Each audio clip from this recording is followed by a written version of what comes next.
All right, great. I just started the recording, so you'll have a recording of this training session. I'll post that to YouTube. It normally takes me an hour or two to process the recording, but then you'll receive some documents and the YouTube recording from Brandy afterwards. So in case when you start judging and you need to know one particular step or refresh yourself, you'll be able to scroll to that one point and refresh your memory. I also it looks like this group is pretty good with muting, but if we have any echoing, I'll be muting everybody, and then you can just unmute yourself if you have a question as well. All right, so with that, let's get going. To give you an overview of what we'll be covering today, the first two steps you hopefully have, and I think most of you have if you're judging in this competition, visited the innovation portal and then created your innovation portal account and got it connected to the competition. The innovation portal makes use of some fairly advanced browser features, and so the first thing that the innovation portal does when you visit it is check to make sure your browser is up to date. You can do that manually as well if you go to whatismybrowser.com and just make sure your browser is completely up to date. The second step is to go to the innovation portal and create your own account. Every single account is going to be the same. It's free and open for anybody to use, and you create the same type of account that students make, and so there's no differentiation between a judge account or a student account. That's all handled after you create your account with permissions on the inside of the innovation portal. The way you get that permission is send your email address to Brandy after you've created it. It sends you an email to verify that you've used an email address, and then that's verify the account. Send that email address to Brandy, and she can send you an invitation to the actual Oklahoma competition.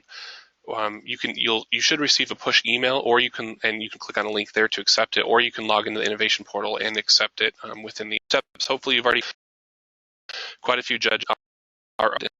And I think there's a handful still in that pending invitation stage, so we can address that maybe on more of a one-to-one basis. Next thing I'll cover is an overview of how the online system works and how the innovation portal works, logging in, and then accessing the portfolios that have been assigned to you.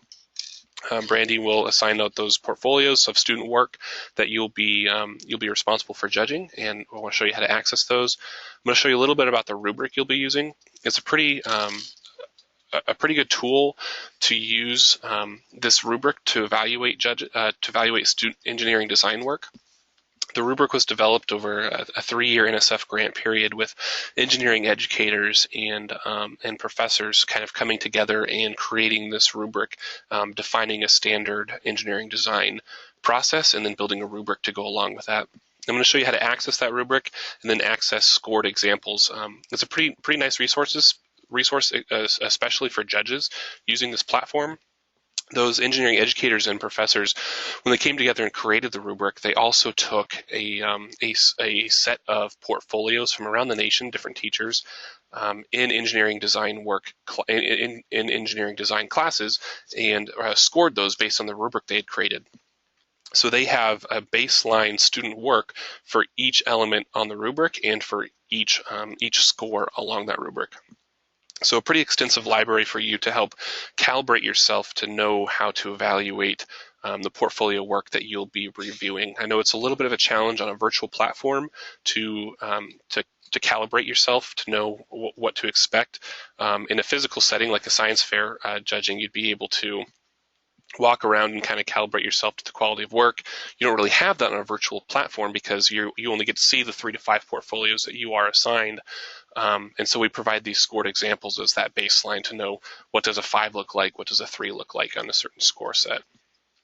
The last thing I'm going to show you is how to submit your scores to Brandy. You'll be doing all your review work at home virtually, wherever you want to do it from, and then by June 3rd, you need to send in all the scores, the final scores to Brandy, so that she can take a look at the scores of all the portfolios and see which ones are floating towards the top and take the top 3, top 5, or whatever is going to be taken to move on to the next session or designate a winner. If you have any questions, actually, I'm sorry. Go ahead. Yeah, Elliot, that date is May 25th. Oh, I'm sorry. I didn't change that in the slideshow. I wrote that down wrong. Let me switch that real quick. That was for a different competition. I didn't change it here.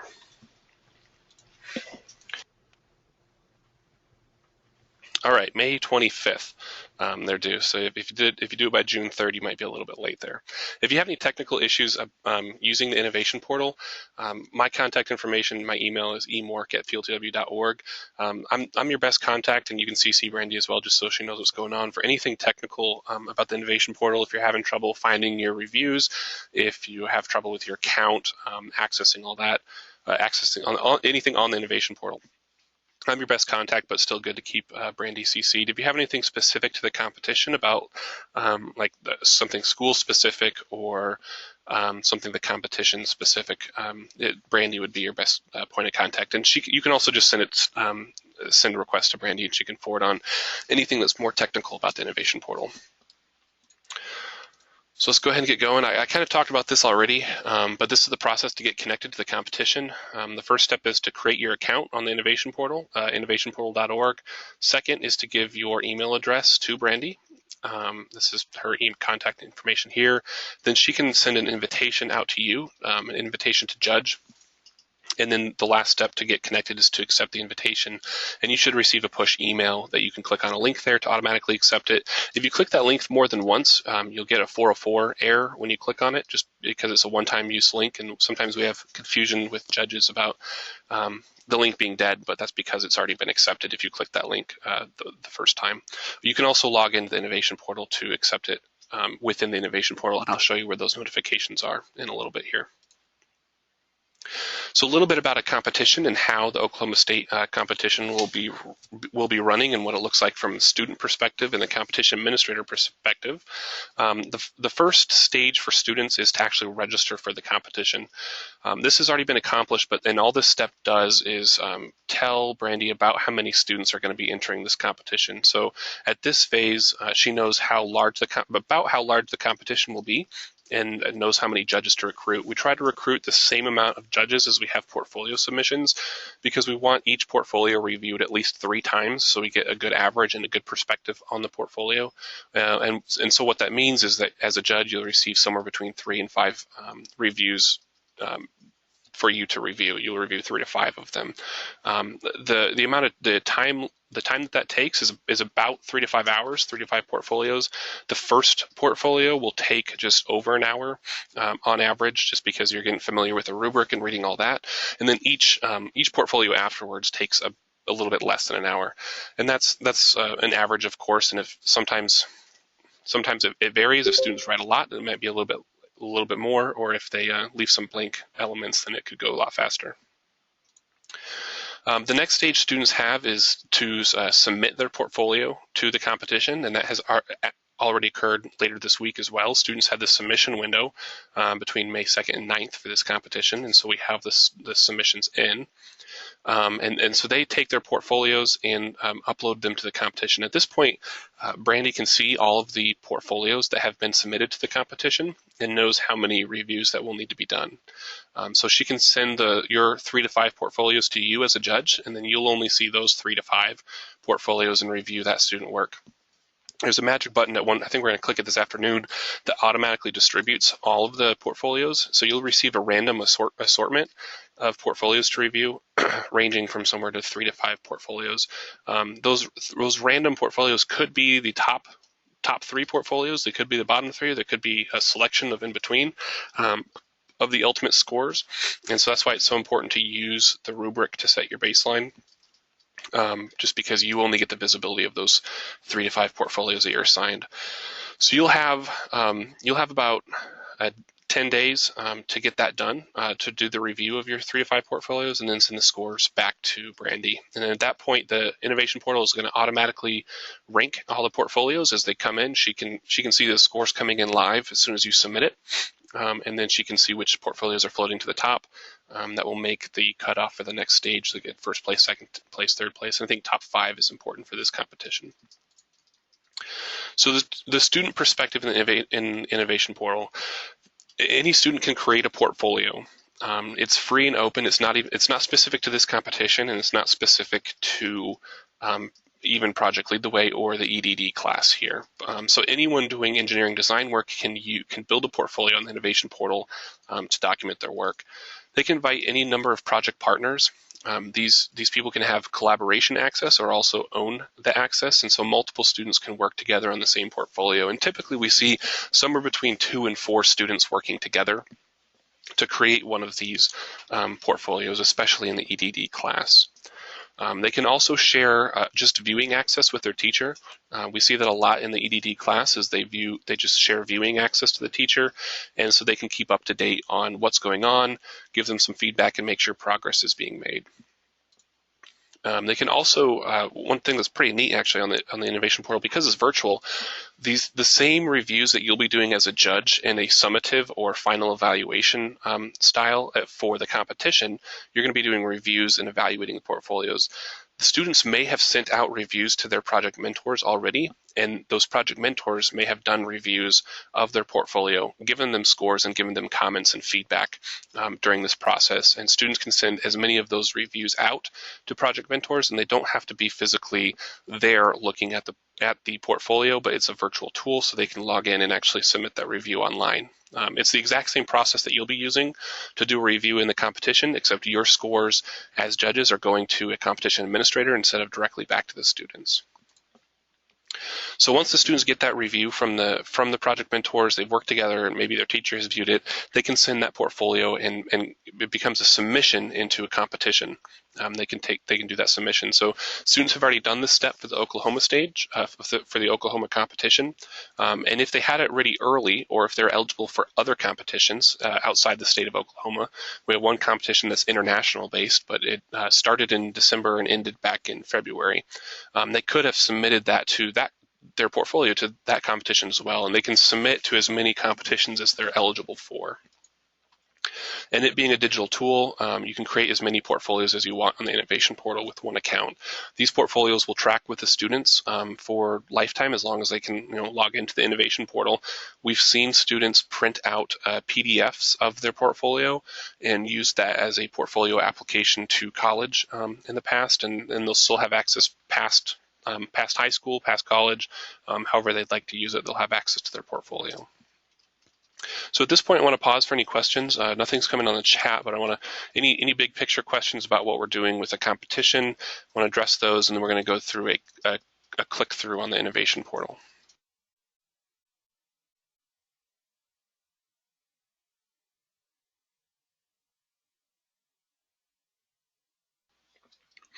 All right, I'll go ahead and get going in the innovation portal. So here is the first page that you're brought to on the innovation portal when you're logged into an account. On the left-hand side, we have the menu bar. We're initially dropped into My Portfolios because the innovation portal assumes that you're going to create a portfolio if you're in the innovation portal. That's the main purpose of the innovation portal. You being a judge, you won't have any portfolios unless you've created one to just test it out. I have 46 portfolios here just because I have a lot on this account that I use for demonstration purposes. And whenever I show students or teachers or anyone how to use it, I create a new portfolio. So quite a few. You'll probably have 0 here, and you'll see some type of some message that says you have no portfolios. Would you like to create one? Right in the center here. But unless you want to, you can if you want to create a portfolio. But the first thing I want to call your attention to are the My Notifications here on the left-hand sidebar. If we go into this and click here, this is where every notification about the innovation portal you'll receive here. So when you're invited to become a judge, you'll have a notification that comes in here, and you'll be able to accept it. I think it looks something like this. You have been invited to become a judge, and you can click View Invitation and either accept or decline the invitation. And then every time you are assigned a submission to review, and that'll happen I think this afternoon, you'll receive a notification like this. You have been assigned to review the submission, whatever the submission name for opportunity, and in your case, this will be the Oklahoma competition here. And so this is a good place to accept those notifications and see any pending invitations that you have. But the next thing I want to bring your attention to is opportunities. It's named opportunities because there's things in here other than competitions, but the competitions are located under opportunities here. These are the current competitions that we have on the innovation portal. These two, the Wisconsin and Minnesota competitions, are currently in student creation phase. Their students still have time to put together their portfolios and submit them. We're nearing the end of spring semester, so we have less competitions here than we've had the rest of the year. And I want to call your attention to the filter by current and past up here. Right now we're under current, which means it's only competitions that are currently open for students to submit.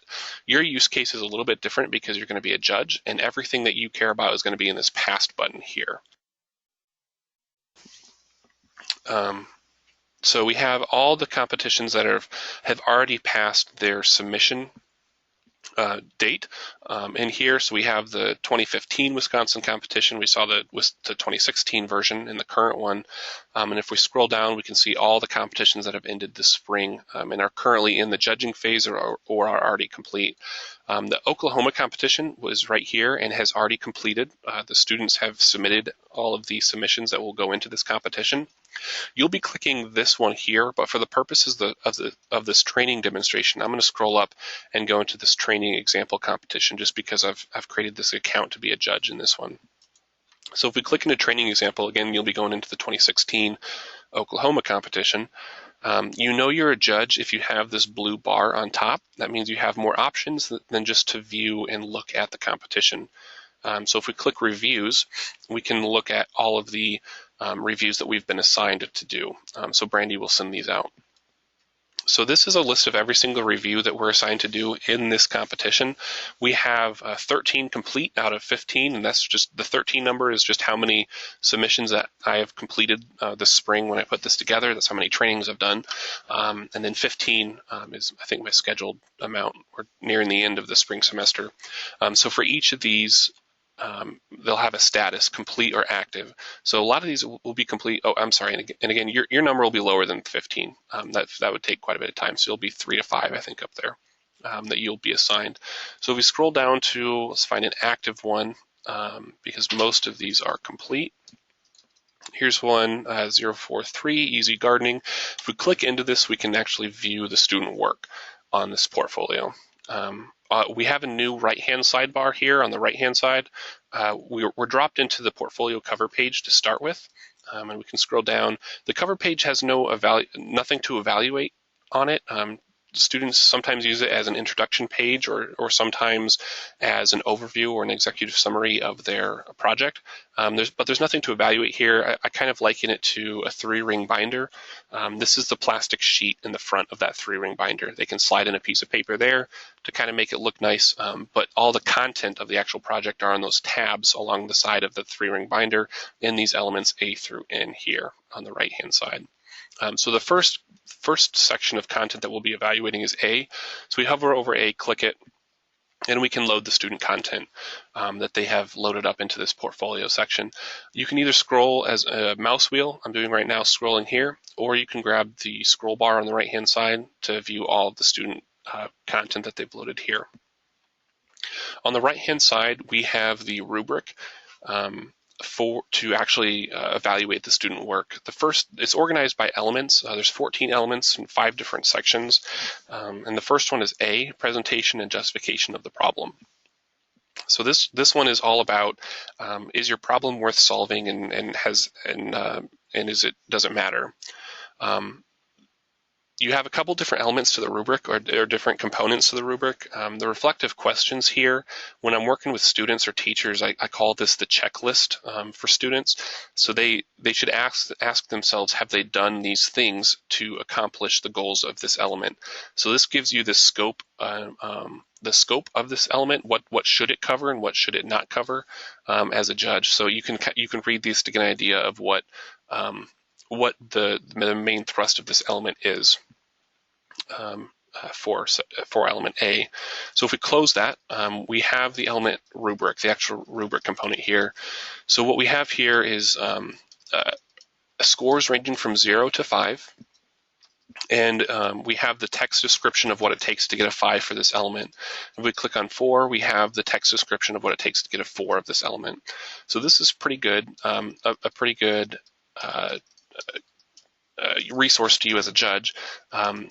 Just as a note, this is designed to be a linear scale. When that NSF grant of researchers and engineering educators worked to put this rubric together, they worked with a rubric specialist that designed this rubric to be an even scale. So each step between 0 and 1, and 1 and 2, 2, 3, 3, 4, and 4, 5 is designed to be an even step in between each one.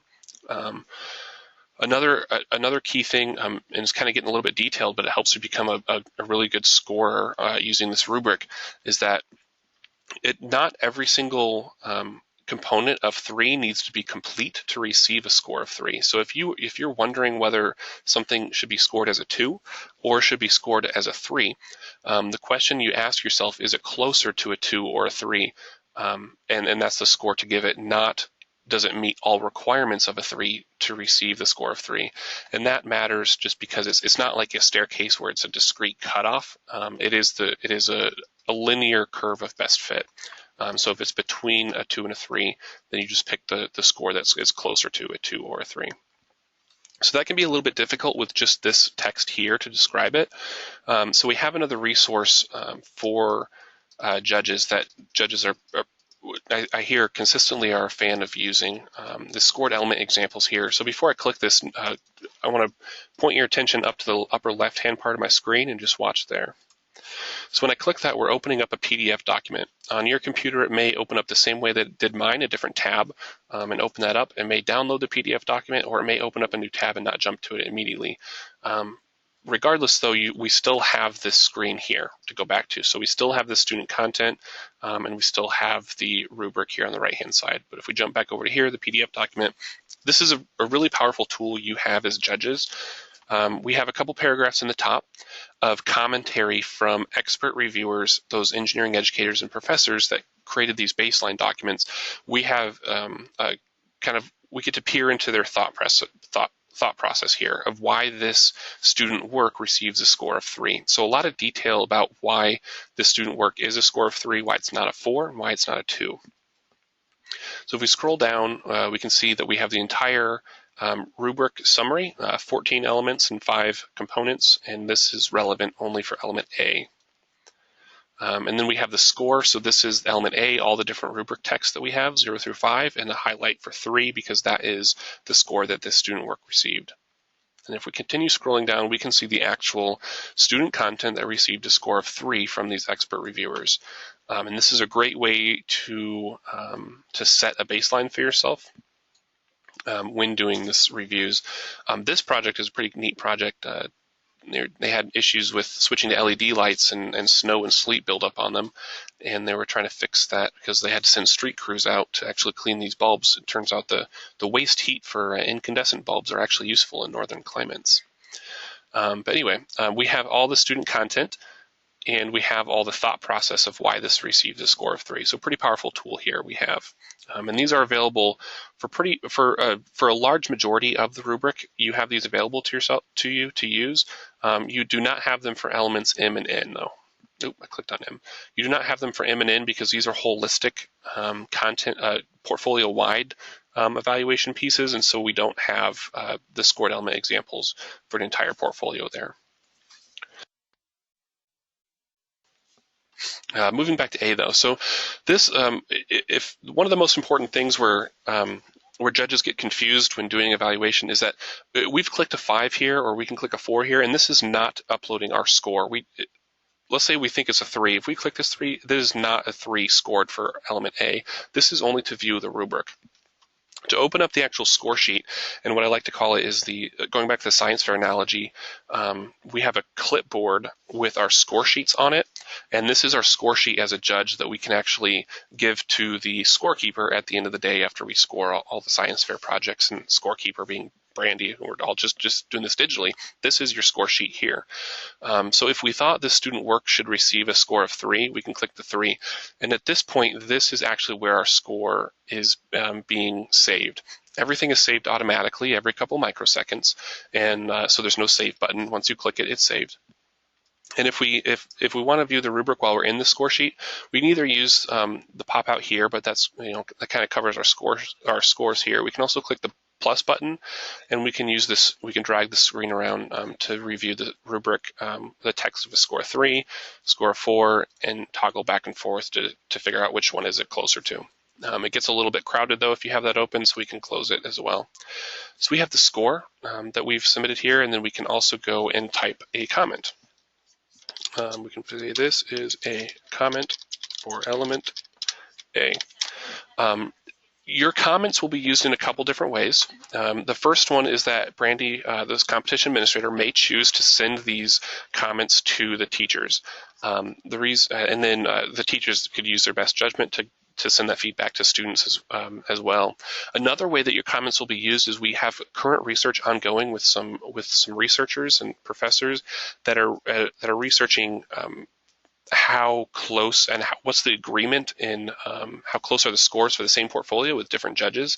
They're looking at the training resources for judges, and then how tightly are the scores for the same portfolios between different judges, and they use the comments to look at that work as well.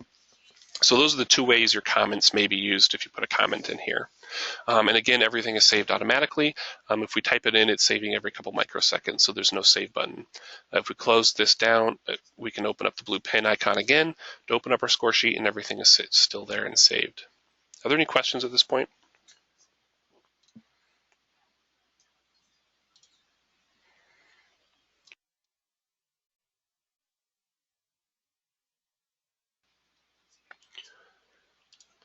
All right, I'll go ahead and move on. Oh, can you change your score? One question. Yes. So let's even go to a different element. So if we go to B, we load the student content for B, and we decide that, oops, on A, our score should have been a 4. We can go to A, click that, everything is saved already.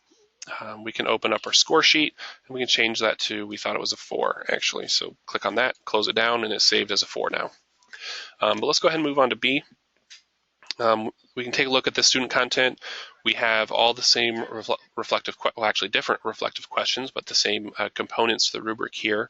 You can go ahead and read those to get an idea of what this element will be covering and what it will not be covering. The element rubrics, the text for each of the scores, and we have the score to element examples for each of these as well. Once we decide on the score, maybe this one was not so great, so we think it's a score of 2. We can open up our score sheet with this blue pen icon in the bottom right, click on 2, and then put a comment in. This one isn't so great. We can type our comment in there, and then everything is saved automatically, and when we close our score sheet there. So this is a repeat for each of these elements. You just repeat for each of these to actually submit the scores and open up the score sheet and put the scores in. The one thing that I'll ask of you is if something is blank, score it as a 0. We do have sometimes students submitting portfolios that are not completely done, and by maybe K, there's a blank portfolio. This one has some content in, but just go ahead and load it, make it a score of 0 if there's no content. The only exceptions being M and N. These ones are holistic scores, and so this one talks about the presentation of the project portfolio, talk about the portfolio as a whole and whether it's well presented, and then writing like an engineer is element N, which is no specific content, and it just asks about what's the quality of writing throughout the portfolio. So we've worked through all those. We've submitted scores for A through N, and then once we're done with that, we can click Complete Review up here in the top right. This button doesn't actually complete it, but it brings us to the Amazon shopping cart page or the Are You Sure page. We can review all of our work. So for element A, we said we have our comment here. We said it was a score of 4, and we have a score of 2 for element B, and this one isn't so great is our comment here. If we didn't upload a score for a certain element, we'll have a question mark. So if you see a question mark when you're doing the scoring, that's a cue for you to go back and actually do that. Going it didn't get loaded, or you skipped one or something. The question mark means there's no score loaded, and it's kind of like a virtual 0. So you're going to be bringing down the score of that student, that portfolio. So if we scroll down, we're going to pretend like these question marks aren't here for the purposes of this training. Going back to our science fair analogy, we have all of our score sheets from the clipboard. for this one project, and then we put them all in an envelope instead of handing them to the scorekeeper. We're going to mail them in. We put them all in an envelope, and then clicking this button is like the stamp. Once we click the complete review button here, it's finalized. We've dropped it in the mailbox. And the reason we do this and we design the innovation portal to be final at this stage is because we need Brandy to have some locked-in scores near the end of the when the judging is due. We need to lock in the scores and have them not change, and we need to know that you're done doing the evaluation. So clicking that is like the stamp, and then clicking here is complete review. If we want to change anything, we can't after we click this button. So if we go ahead and click that here, this is sending the scores in to Brandy for this just one portfolio. It drops us into if we look at the left-hand sidebar again, it drops us into this tab called My Reviews. This is every single review that you have associated with your account. If you judged last year, you'll have last year's reviews here as well, and you'll be able to see everything you did last year for all competitions, not just this competition. And I believe we did this one, Easy Gardening. So we can go ahead and we can see that it's complete. The green badge says it's complete here, and we can also click into it to view student content. View student content again. We can't evaluate anything, but again, we're on the cover page, so we couldn't anyway. But if we click A, there's no blue icon here in the bottom right-hand corner, and that means we can't change the score. We can, however, view what we have done if we click Review Summary, and we go back to that same Amazon Shopping Cart page, and we can see the score of 4 and 2 and our comments here, but we can't change anything on this page here. And if you judged last year, you can even see what scores you submitted for last year's competition. If we go back to review, the other way to find the next review to do, I don't really suggest using My Reviews to find the next one to do, because you may, if you have multiple competitions, you may get confused about which one is which. Go to Opportunities again, click the Past button here to find the Oklahoma competition, and then look for the 2016 Oklahoma Engineering Design Competition, but for the purposes of this training, we'll be clicking the training example competition here. And I think we had, click reviews, and I think we had 13 of 15 when we started. And so now we have 14 of 15 complete. So we have one more complete and we have one more to go. So if I wanted to do that last review, I could scroll down until I find one that is active. Maybe I skipped it. Oh, here, saw it. Active bicycle helmet project. I could go into this this one and continue scoring for this competition, for this portfolio. At this point, I want to pause and take any questions that are out there. I know I went pretty quick there. Question from Mike. So the comments that we provide will initially be visible to Brandy, but eventually the student and or teacher as well.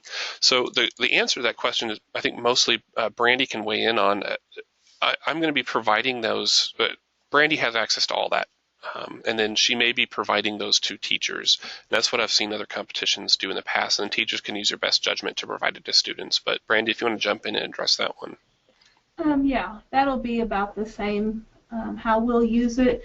Mainly last year, just using last year as an example, I used the comments. So if like there was 2 projects that were like tied or really close in score, and I'm just trying to kind of make sure everything makes sense, I would go through and look at some of those comments. So if like someone says really was real close to a 4, but I'm giving it a 3, or there was something positive comment or a negative comment, depending on, it would help me make sure all the scores made sense. And then also I would just forward if there was any like students need to be doing this when they're submitting their projects. That's when I would go to the teacher and make sure that they are aware that maybe that's something that they can work on in the next year.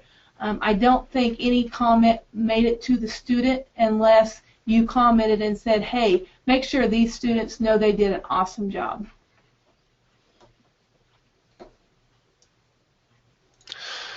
All right. The last things I'll leave you with are you should be receiving some 3 documents after this training. The first one is a step-by-step guide for judges, and that's really how to get logged into the innovation portal, access the portfolios, some pretty basic click here type instructions in PDF format.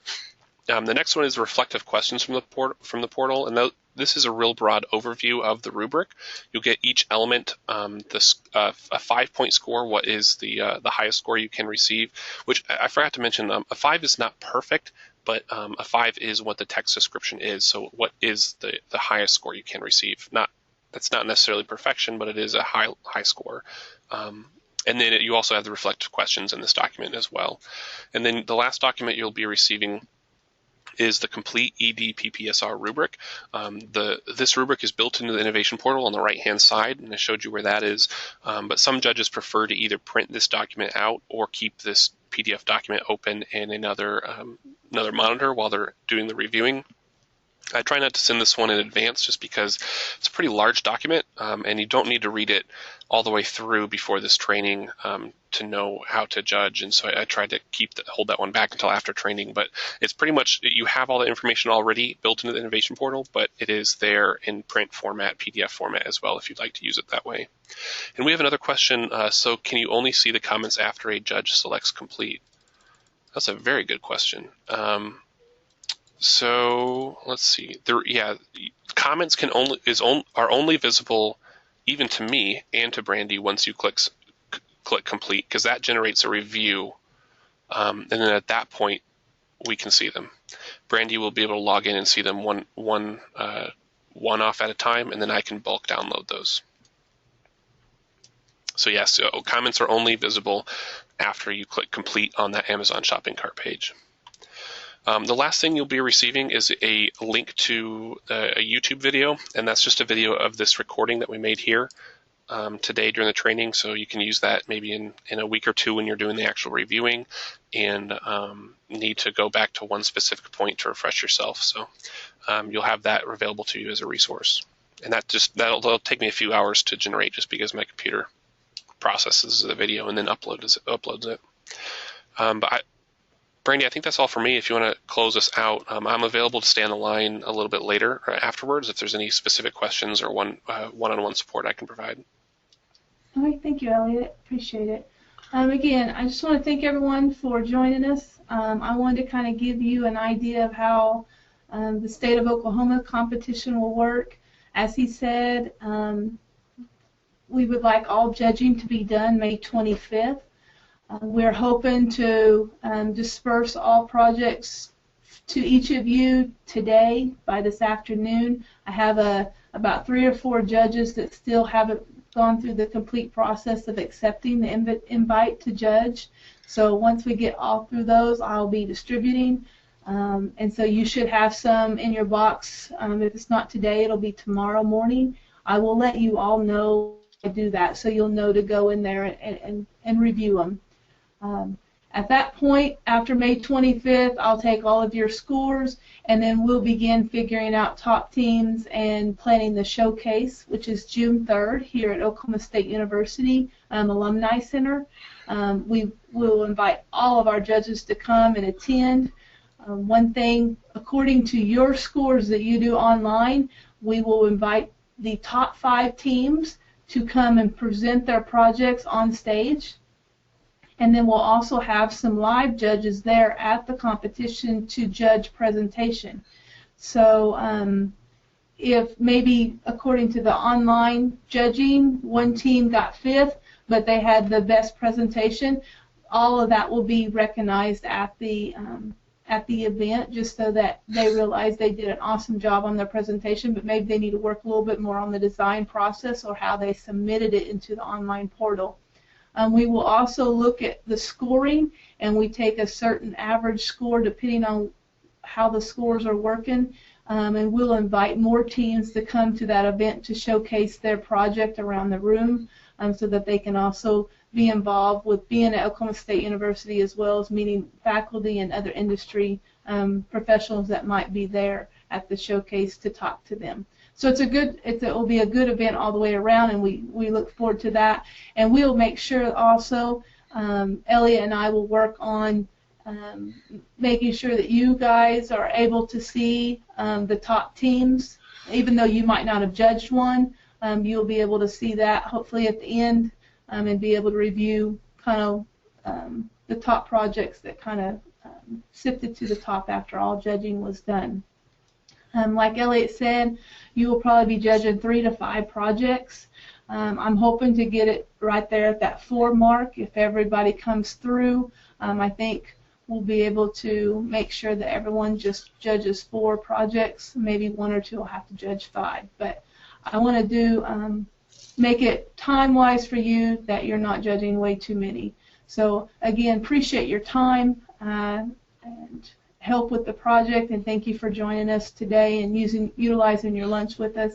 We sure appreciate it, and I will be getting back with you with these documents that Elliot told you about, and then I'll also be sending you that link to the webinar. So with that, is there any other questions for myself or Elliot?